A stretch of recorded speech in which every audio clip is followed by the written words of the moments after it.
ভাৰতবৰ্ষ স্বাধীন হ'ল, স্বাধীন ভাৰতৰ কাৰণে আমি স্বাধীন কৰিমেই, আন্দোলন আৰম্ভ কৰি দিলোঁ, সত্যাগ্ৰহ আন্দোলনৰ ফলতে স্বাধীনতা আমি পাইছিলোগৈ।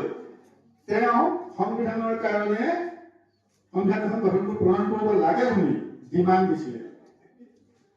কিমান চনত ডিমাণ্ডটো দিছিল? প্ৰথম তেওঁ মহাত্মা গান্ধীয়ে দিছিলে ডিমাণ্ডটো প্ৰথম। তেওঁ ডিমাণ্ড দিয়া চনটো কি? প্ৰশ্নটো পোনপটীয়া প্ৰশ্ন যোগ দি লৈ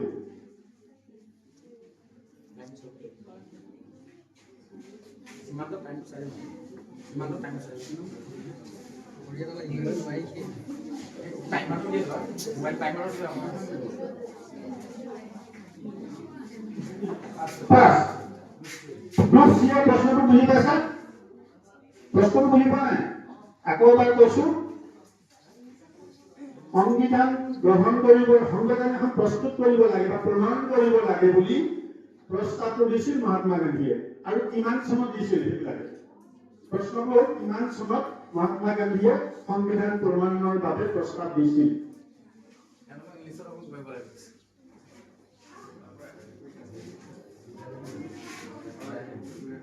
In which year Gandhiji proposed to prepare a constitution of India?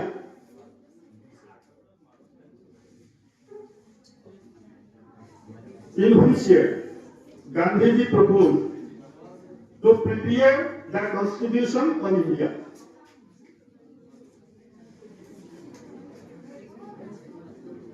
First. Next. Group D.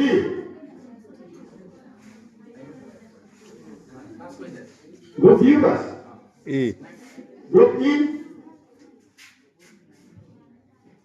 1921. 1921. 1921. Correct answer.